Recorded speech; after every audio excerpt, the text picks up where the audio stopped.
Hello, ladies and Gen X. New year, new content, I guess. At least that's my objective. I decided to do this little reaction video to something that I didn't even want to react to because I think that stuff is getting out of hand in the fitness community. I mean, when you come up with certain titles and so on, I do understand that you're doing that to catch attention. I also have to do that, which I don't think it's a good thing. But, Lil Mike here has come up with this video. And, I just wanted to watch it with you and tell you what I think. Because to say that is just flat out wrong would be not evaluating the ideas or points of somebody. So before doing that, I thought, hey, let's watch it, I decided, hey, let's put roasting on the side and let's see what he has to say. I already watched Atlaspowershrugged video, commenting on it, but I thought, let's watch it for myself, for the first time. I didn't even watch the video. I actually just watched snippets and they were enough. So I thought, hey, let's see if I can go through the full torture, I guess, So here we are. Let's see what Mike has to say. I mean, you got to give people the benefit of the doubt, but I'm taking some precautions. I mean, if the video is so annoying or so, blatantly focused on rage baiting, I'm probably gonna have one of these just in case, because why not? Also, we got the amazing merch, the tram bottle. Just kidding. I don't have any merch. This is water. Anyway, let's go. Let's see what Mike has to say. Hey folks, Dr. Mike here for RP Strength. Hammer curls are stupid. You should Hey folks, Dr. Mike here for RP Strength. Hammer curls are stupid, and if you do them, so are you. News tonight at 11. Just kidding, fellas. You're not stupid. Hammer curls. What the hell are they? Hammer curls, like you hold a hammer like this. You see what he did? This is his tactic pretty much all the time. Trying to be funny or just trying to be young, I guess, like the Simpsons meme, It's kind of like when you meet the dad of somebody and he tries to be strict or, preach something to you without actually being harsh, without being direct. It's just silly, it's just so annoying because who would do that? Like, you already got me with the whole rage bait thing. Why trying to endure the pill by just making the torture go even further? Like, just fucking go and do what you have to do. Simple as that. Means you have a neutral grip. And hammer curls are any kind of curl variation where you curl with your thumb pointed towards the sky.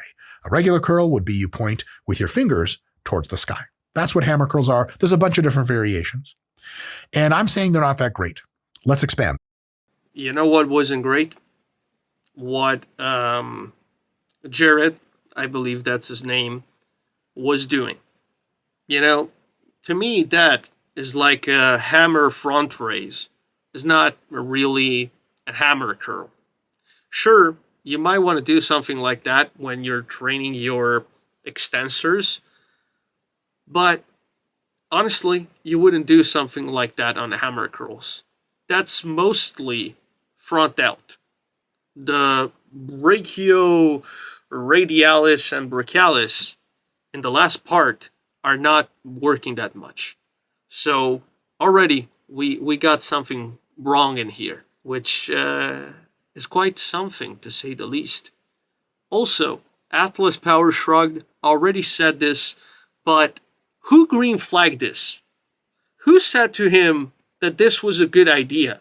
Because probably he is the one that came up with this. I don't believe that's some kind of hormosy social media style technique. This is all his own. And is there with a setup that doesn't show is arms in a good way, which is kind of interesting, right? Because we are talking about arms, and you're not showing your arms. Probably, if I was making a video about arms, I would do something like this. You know? Just flex my arms all the time, to show the bicep vein. But no, we're gonna do nothing of that. And actually, we are going to show the brachioradialis and brachialis, which Mike seems to have, but not that much, which is the problem, or part of it. Why? Always, I'm never going to just tell you stuff and not explain why, unless it's on a podcast where I'm being asked 50 questions per second, and then I just say a bunch of bullshit I hope makes sense. There are two muscles that are targeted well by hammer curls. The brachialis, which is the primary target, and the brachioradialis, which is the secondary target. They both contribute a ton. The brachialis... I had to stop because he said something that is way far from the truth. When he goes on podcasts, he doesn't really answer to questions. I've seen debates with Mike, and what he actually does is claiming to be the absolute authority of things, and then not evaluating the other person's points, and not even getting into a conversation. So, just right there off the bat, is saying straight up lies.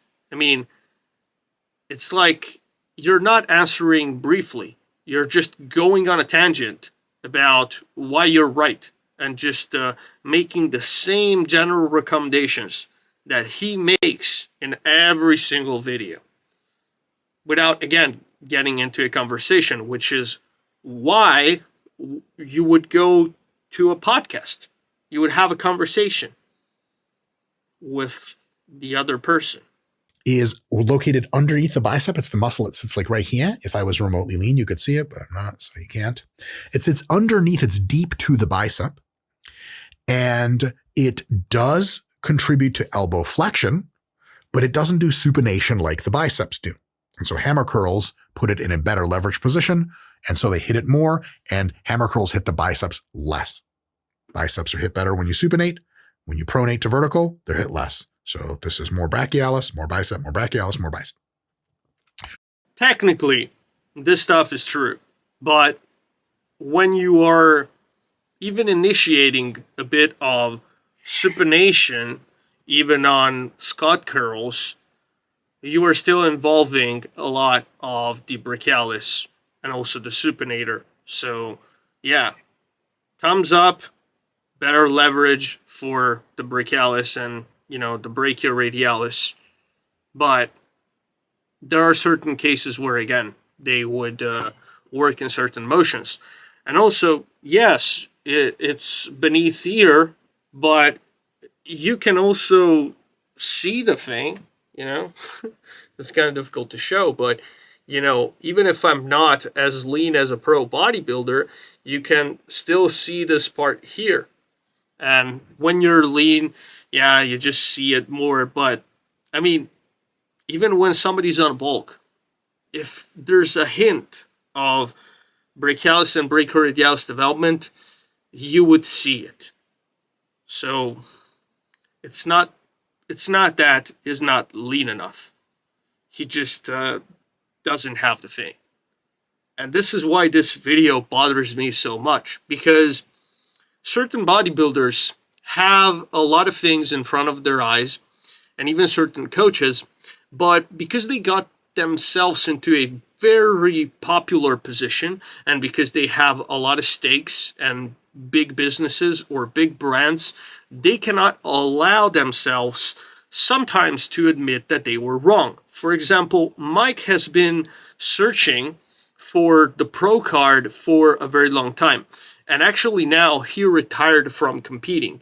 So you would think that somebody that had a lot of no's from judges and a lot of people saying to him that maybe he was wrong on certain things, you would think that he would backtrack a bit and admit that is partially wrong on certain things.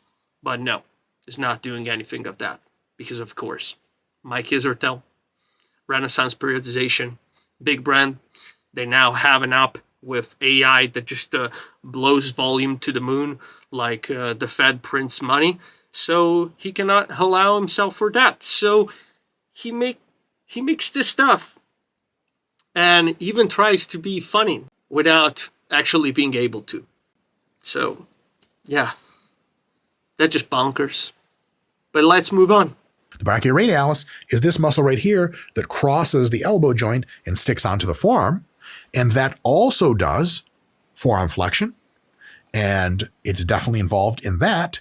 And especially when the wrist is in a neutral or hammer grip position. Now, you might be saying, like, Mike, what's wrong with that? We're just trying to grow these muscles. Well, here's the real deal. And I have sort of three things to say on this. First, a lot of people, when they go, hey, like, flex your bicep, they're not like, fucking, wait, hold on, Stacy. Look, can you see this shit right here? She's like, you're covering up your bicep, but that's not important. It's my fucking Brachs, brah. You're a fucking real man. Arm wrestlers have bigger Brachs, or whatever kind of copium you're smoking that day. Getting your brachialis and your brachioradialis to be bigger doesn't give you that rounded pop bicep look, which I don't have either. But that's the look you're going for. And if you get your Brachs bigger... First things first. I don't know if you know this, Mike, but arm wrestlers do not even need to flex to get seen. I know because I've been pulling at the table with a lot of arm wrestlers that were actually competing as amateurs when I was doing arms every day for 2 years in a row. And you see when somebody is an arm wrestler. So definitely they don't need to flex. And also, I don't know if you know this, but it turns out that is a real thing, a real trend for girls on TikTok to look at guys that have forearm veins and that have, I would say, mildly developed forearms. So you saying that all these muscles do not count and people will never look at that is just plain BS. I mean, there's a viral picture still to this day of Sylvester Stallone going around with a half pulled up shirt with his veiny forearms on display. Even the Pioneer made a video about that, about forearm training a very long time ago, because people were hyped up by that picture. So there's a real interest in that. It doesn't mean that you're going for the same look of somebody like Gunnar Rosbo. Maybe you're not going for the Python arm look. Maybe you're not trying to be Ramon, but definitely you want to have very well-round developed arms, which is what most people want. And since most people are also not trying to get the pro-level bodybuilder physique, they would have to work their whole arm because they don't have neither the help of PDs nor the years of compounding training to actually focus more on the bicep. When we make general recommendations, and this is including for myself, we have a problem. We tend to forget that we are talking even with people that have no experience and no foundation whatsoever in this game. And so the problem becomes that you're actually teaching people to do dumb stuff, to make dumb choices when they are not nearly at the same level of other lifters. It's the same with the upper chest. I see a lot of people saying, well, do this, develop more your upper chest, stop doing this, stop doing that. But if somebody doesn't even have a good chest foundation to begin with, what is the point of all the isolation work? What is the point on focusing on tiny little details when you didn't even lay the cement for the basement of the house and the whole foundation? I mean, it just makes no sense to me. And lastly, he says, I don't have them.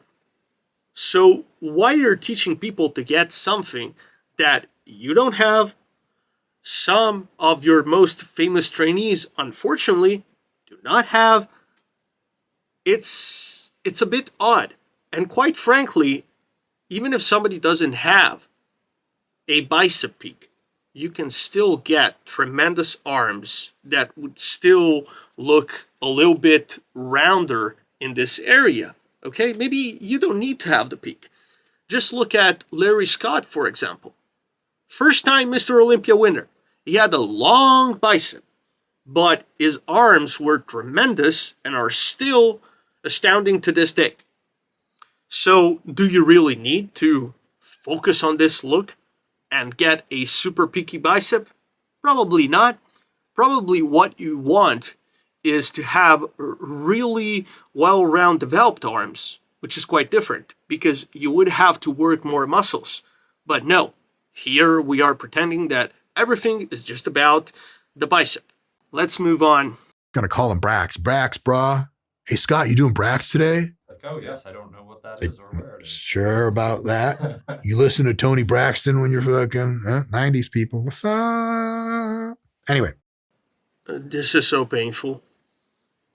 This is so painful that, honestly, I just need one of these. I mean, why has to keep on going with this, I would call it pseudo-funny stuff? I mean, why involving the cameraman? Clearly, the guy doesn't feel well. He feels really uneasy to be involved in your dad jokes type of stuff. Why doing that? Why? Why he likes to torture people like that? And the guy doesn't even understand memes. Like, memes are genuine. But he tries to make them artificial. As if you can create things by just simply pretending to be funny. I think he should take a lesson in timing.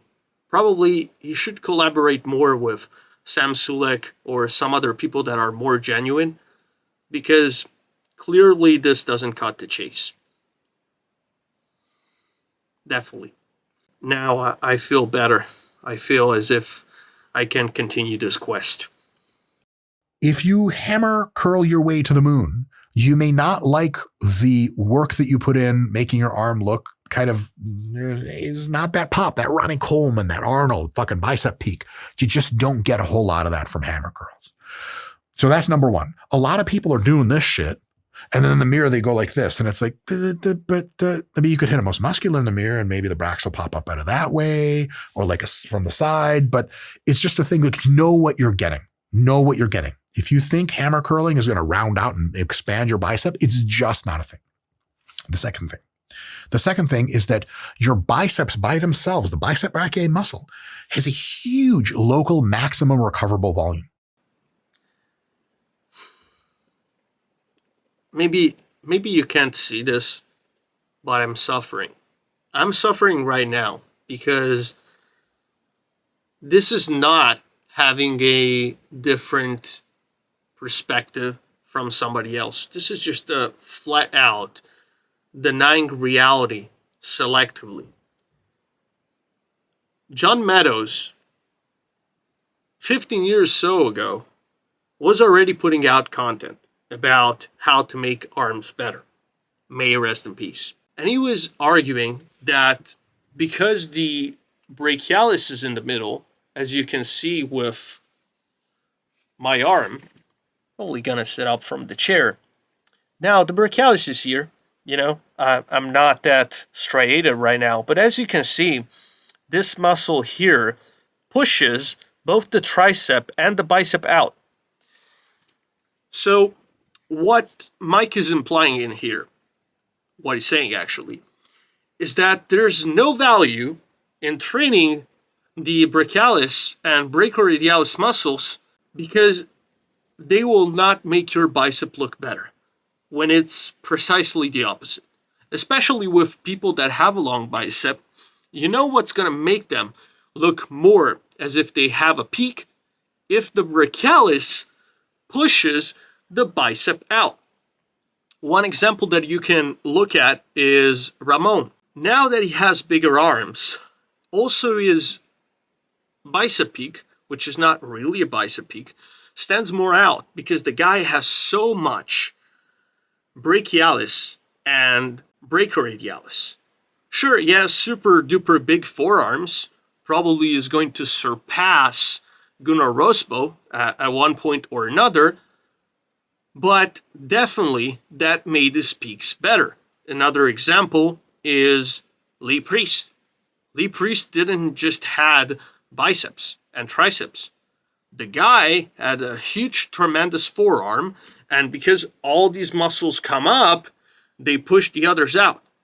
So, if anything, the reason why you would train the brachialis and go so fury at it is because, again, it makes the bicep look better, which is precisely what I've experienced and many others of the people that I've trained and helped over the years. So, in here, Mike is wrong. It's pretty wrong. Probably that's the reason why he doesn't have such good looking arms, because he's focusing more on minimum recoverable volume and maximum recoverable volume and all this terminology and trying to fit it in with the academic knowledge instead of actually looking at what reality is. I mean, there's also another point which is pretty wrong, because again, the bicep is involved in plenty of other movements. And if you don't work at a desk, probably you're going to have your bicep, your supinator, and again, your forearm involved in a lot of stuff. And that takes a toll on the bicep. So again, even here, saying that you can recover from just about any work for the bicep, that is not true. I mean, it depends from person to person, according to lifestyle factors, and also the type of person and trainee that you have in front of you. For example, if you are limb dominant, like me and other fellas, our arms, they just recover sooner. There were days where I would pull at the table with fellow arm wrestlers. I would have trained arms prior, and not even 24 hours after, I would still be able to work my arms and my forearms. So there's some truth to it, but again, it depends from person to person. People with shorter arms, they're going to suffer a lot more when you make them do a lot of isolation. That's also why some people that asked for my help not long ago, they would have short arms, and whenever they would do work for the biceps or even hammer curls, the days after, they would be finished. And I was like, how come you have such short arms? But it turns out that for people with short arms, they have a lower tolerance. So even here is making recommendations based on pure theoretical knowledge and studies that are done at best on university college students, not athletes, not even natural lifters. So, I mean, it's just a struggle to watch this video. And I don't even know if I can make it to the end. Which means that if you train your biceps for maximum hypertrophy over the course of a week, multiple sessions, you can accumulate 20, 30, or even 40 or more working sets for your bicep if you ease into it over time per week. And with each one of those still benefit more and more and more. So if your MRV locally for biceps is so high and you want that rounded peak of big biceps, it kind of makes sense to be like, okay, I only have so much time to train in the gym. And if during my arm workout, I got triceps, I got biceps, but I also spend a lot of time on forearms and a ton of time on Brachs, by doing fucking hammer curls, then all of a sudden you could just have been doing more bicep work and you get that awesome rounded bicep peak situation that you've always wanted. And if you're totally good with the trade-offs, listen, totally fine. I'll get to that in a bit, that all this stuff is very relative, but just like if you had a situation where your biceps were like your hamstrings, where like 4 or 5 really good sets of high quality work twice a week is all they could recover from, fucking throw in the Brachs. No worries. Might as well get some more stuff. You can only train biceps so much. But if getting bicep jackness was like filling a cup with orange juice, the biceps are like a 2 or 3 gallon mega cup. You just got to keep filling. And so anytime you come into the gym and you're like, I want to train my forearm flexion muscles, the biceps have the most visual distinction, the most aesthetically pleasing look, and they just kind of always need more training and will benefit from more training in most circumstances. It's kind of like, all right, well, might as well be here to do the thing. Let's do more biceps. And there's another problem here. Nobody is working their forearms solely in isolation all the time and then doing bicep work. Usually what you're trying to do with somebody in bodybuilding is involving movements that, again, work the whole arm but leave some space for the bicep. So this is a bit far-fetched in the sense that what Mike is implying is that if you work your forearms, you're solely working your forearms. But nobody is going to the gym and, doing 6 sets of extensors, and then you do your wrist curls, and, then you take a karate bell like a forearm aficionado or an arm wrestler, and you do this all the time, and you do holds like Devon Larratt. Nobody's doing that if you are into bodybuilding. You have to be more pragmatic because, again, you just have, just like he said, just so much time at hand. And if you already do a manual job, or you work in construction or as a mechanic like some of my natural trainees, there's just no way that you're putting all that work for your forearms and then you're going for the biceps in the same workout. Usually you're trying to do a blend. You're trying to mix things. So even here, the whole premise and the people he's talking about in bodybuilding, at least to me, are not real. Or at least they are not the norm. I've done arms for 2 years in a row, every day, or pretty much every day, but I'm not the average type of guy. And I do understand that I had a lot more time and resources and a good job at the time that allowed me to do that. But most other folks, including the ones that I train, are not like that and do not even want to dedicate that much time to forearms. So it's like the whole thing he's talking about is fabricated. It's tailor-made for the video, which is the thing that pisses me off the most. Is basically talking, as we would say here in Italy, about fried air and trying to be professional and academic about it and inflating it with scientific jargon and scientific terminology and MRV and this and that for no reason, when the whole thing should be even more straightforward. This is a 10-minute video. Just imagine if the guy was going for 15 minutes or 20 minutes. I would be out of that at, 2 minutes. those two are considerable factors, but I think the third one really kind of seals the deal for me as to why I at least don't often do hammer curls. It's that almost every single row that you can think of and vertical pull that you can think of, pull-ups, pull-downs, assisted pull-ups, rows of every kind, almost all of them are performed with a hammer grip. Thus, almost all rows deliver substantial amounts of muscle growth stimulus to your Brachs, to your brachialis and brachioradialis muscles. I have to disagree again with this, because for some people, it might be the right amount of work. But for many other folks, It isn't. That's why you would need to do hammer curls and a lot of other stuff for arms. I mean, if you are limb dominant and you have longer arms than your trunk, and you're also taller than 5'2", 5'4", even if you are 5'6" like me or 5'7", it wouldn't be enough. And if you watch a couple of my reels or stories or whatever, you can see that I can row a lot.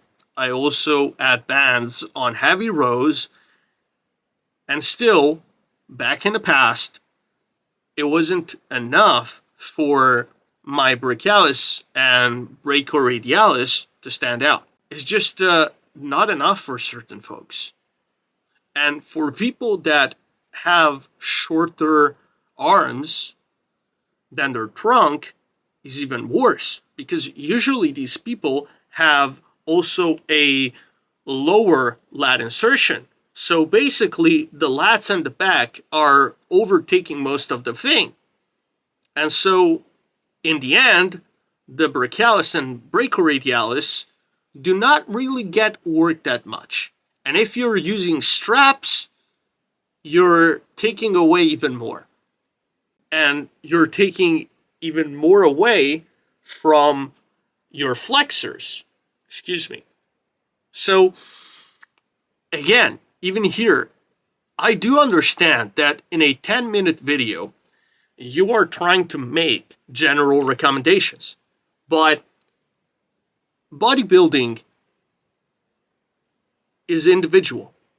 Not just for the fact that you compete individually as a person on stage or, in a mirror with yourself, but it's individual in the sense that individual differences take over. So, again, is that a lot for all folks? No. The answer is no. And that's why, again, you would need to work your arms more if they are lagging behind. And I did that wrong.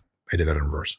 Anyway, stop touching my arm. Do you guys like the arm hair? Yeah. You ever seen a man with that shitty of a skin quality before? I'm not single, but you can fantasize all you want. Ooh. Scott, do you find my facial expressions attractive? Give me your best ones. Blue steel. Oh, the biting of the lip. That's hot. I'm just confused. I don't know where to go. Blue steel. Why you had to throw one of our favorite comedy films in? Why you had to use Zoolander? Why you had to throw that in? Why you have to, quite honestly, torture your cameraman like that? And honestly, who can edit this stuff without cringing? Seriously. It's just so hard to watch because it's so inauthentic and none of the parties involved wanted to do this thing. So it just begs the question again. Was it all his idea? I don't know, maybe there's some hormosy social media technique in here because, it's just so hard to watch. I had to take a pause. Excuse me.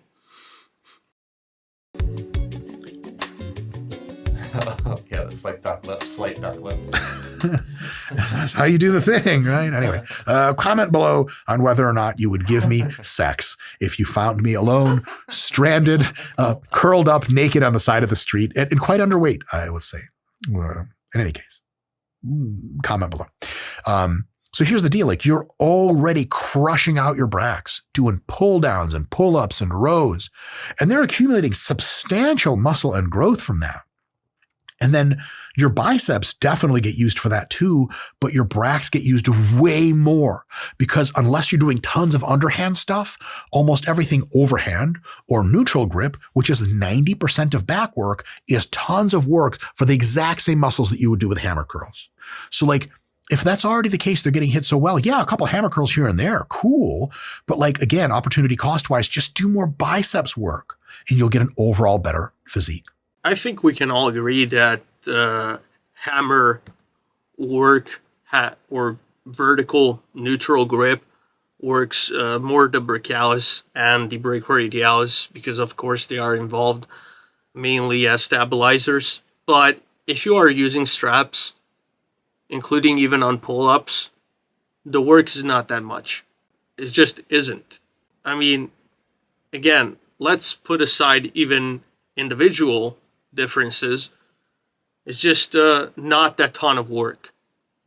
And if you work your back a lot in the gym, in the end, you're just gonna blow up all the time that you have for your arms.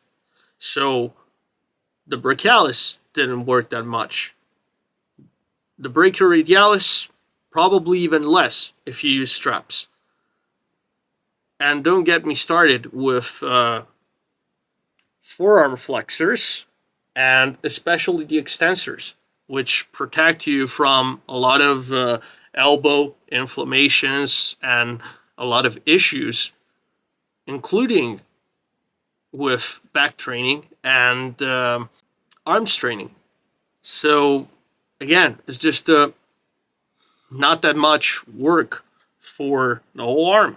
Now, that all being said, is there anything super wrong on first principles with training your Brachs? No. And if you're going to do hammer curls, but you might as well do them right. And here's my beef. When I say hammer curls suck, I'm mostly targeting the fucking one dumbbell at a time, swing around, cross body fucking hammer bullshit where you use your entire body to get the 80-pound dumbbell up and you don't control the eccentric. So you think you're training your Brachs, but are you really? And the answer is no. So instead, if you're going to do hammer curls, try to do them on a low incline or lying down. Try to do them on a free motion machine where you're always totally in control, tons of tension at the bottom with a big stretch. That's how you would train your biceps. The only thing different on hammer curls is you do biceps like this, hammer curls you do like this. Neutral grip, same good exercises, same good techniques, same good mind-muscle connection. Because a lot of times guys will train everything well, and when it comes time to doing hammer curls, it's just an excuse to take the 60s out for a ride and get fuck if I know what about them. Those are just what he's talking about here is about people that do ego lifting, but none of the people, including the ones that I train, are like El Campeón, just doing half motion and swinging the weights all the time. And if you are going for a little bit of a heavier load on hammer curls, it will happen that you swing a little bit the dumbbell. But again, people that do that, like my fellow Frenchy friend Herzoviak, which, hi Erso, thanks for your support. Great friend, great videos also, watch his channel. He does that with a fat grip and he uses a little bit of swinging. But again, it's not that bad because, of course, it develops well the arm. And also, cross-body hammer curls, where you go like this, you go across your body. These ones were highly regarded by guys like John Meadows because, again, when you reach this point and you are in front, your brachialis and your forearm works a lot more, especially this part here that you can see it pops out. Even if I don't have a great setup for live streams or reaction videos, which again brings me to the last point. This guy has a lot of money. He has all the PTs at his disposal. He has very few responsibilities. Is married, but he has businesses. But he has a lot of time to train and experiment. And still, his arms are like that after years and years and even trying to get a pro card. I'm not the first one to point out that his arms don't look that good. He says that to himself in a self-deprecating manner to be funny again, but what you can feel is the resentment. You can feel that there's something off, because he knows that he cannot admit that is wrong or that he did something wrong, which is truly staggering.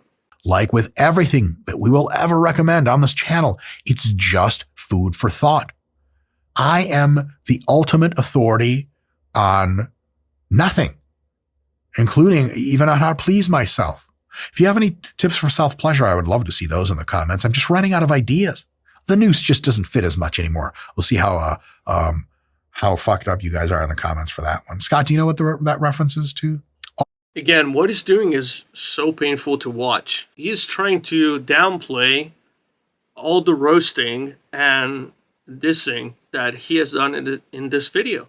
It's like, I'm being very harsh with you. I think this stuff is stupid, but I'm not going to go full-blown and actually stay on my point. No, I'm going to say that I'm not the absolute authority on anything. But whenever he goes on podcasts, whenever he is confronted in a debate, he claims to be the only authority about training, and he claims that he knows it all. I mean, there are some references that even others pulled out, and that's why this video, it's, again, so hard to watch. I'm not doing this because it is my first reaction video. By the way, I don't know if I'm gonna make other reaction videos to this kind of stuff because it's just so painful and difficult to do. I have to set up lights and the camera battery goes out every other minute, and don't let me talk about audio setups. But it's just so hard because it's playing this narcissistic egomaniac trick that a lot of other bodybuilding experts and coaches do, which is, yeah, I mean it, but not really. Don't get heated about it. It's just a joke. We are not saying or implying anything, but you did, and you did so for more than 10 minutes, and don't let me even talk about other pieces of content that he made or podcasts, because we can ramble on for hours on end, and quite frankly, I don't have the time nor the willingness to do that. So he means it. He thinks that hammer curls are useless. He thinks that you should do things just in his way. But again, sometimes for a lot of people, a vertical squat bench is not that much for their arms and for the brachialis or brachioradialis. I see gym bro scientists, science bros in the gym doing these all the time. I do them too, but I don't consider them the bread and butter of arms development. Again, I'm doing that because I've built a foundation that has been greeted by a lot of people. But it took me a long time. I didn't just went straight into the science-based hyper-stability work because it wasn't needed. And from time to time, people know me. I do my hammer curls in the gym. You know, I do them one arm at a time, like all sane people do, like Ronnie did, like all of my favorite bodybuilders did, like all my bros did, which, by the way, as natties have bigger arms and better arms than Mike and all these other trainees, including people that compete. So it's like, why making this video? Why? You know, it's just a rage bait. There's no real recommendation. There is no real protocol. There's no solution to actually solving the problem. There's no mention of individual factors and people that have different leverages and different physiques and muscle insertions. So why making it? Seriously. I mean, there used to be a time where I would watch Renaissance periodization videos and even Mike's videos, and they would be actually interesting and more often than not useful. Where the is that now? Bring back that content again.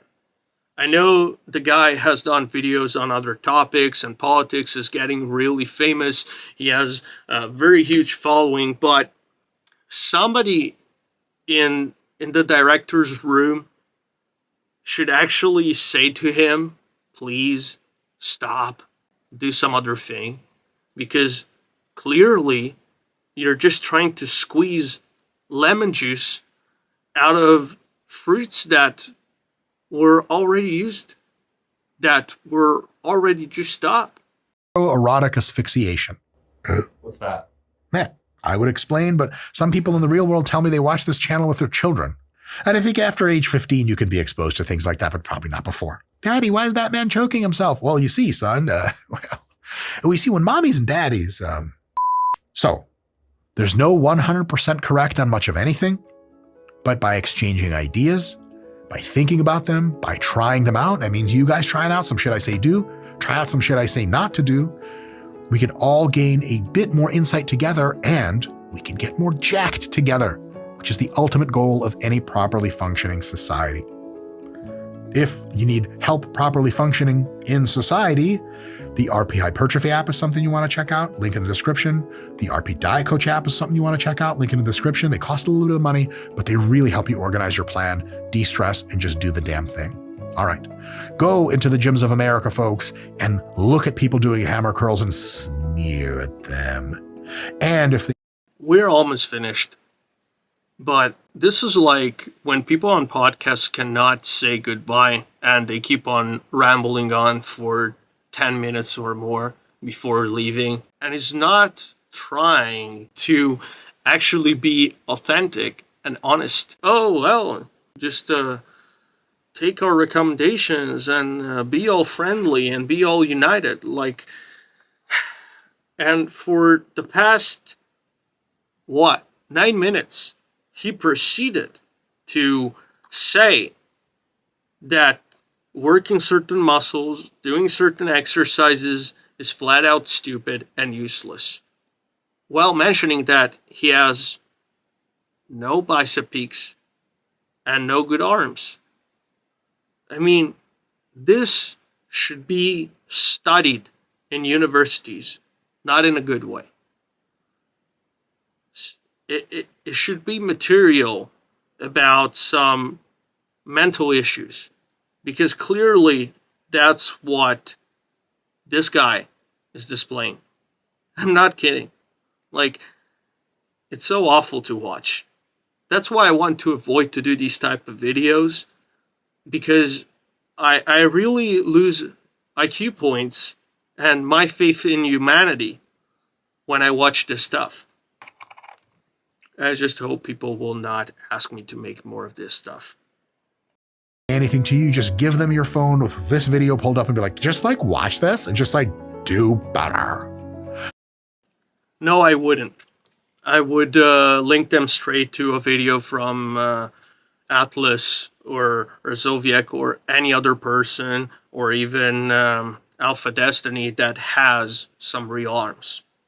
I may not agree with all the stuff they are going to say, but it's definitely 110,000 gazillion times better than whatever Mike has to put out.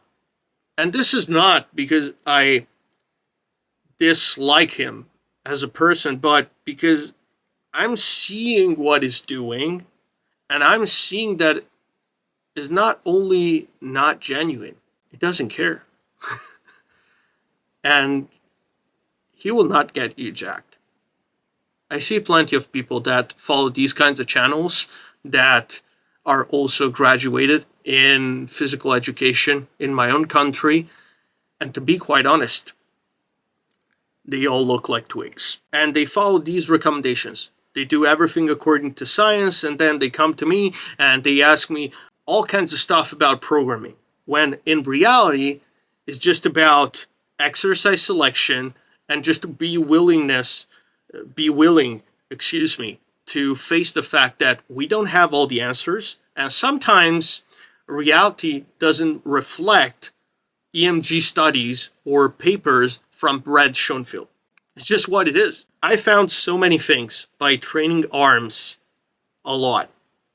I thought my threshold was to a certain point, and it wasn't. I thought that certain muscles, or even working my supinator, was useless, and I found that it was precisely the opposite. I even reevaluated weird exercises like the Slotman curl and a lot of other stuff. And people that know me know, and people that follow me for a very long time. We are almost at 150 subscribers, and I don't know why you're here. I don't even know why you made it to this point in the video, but thank you so much. And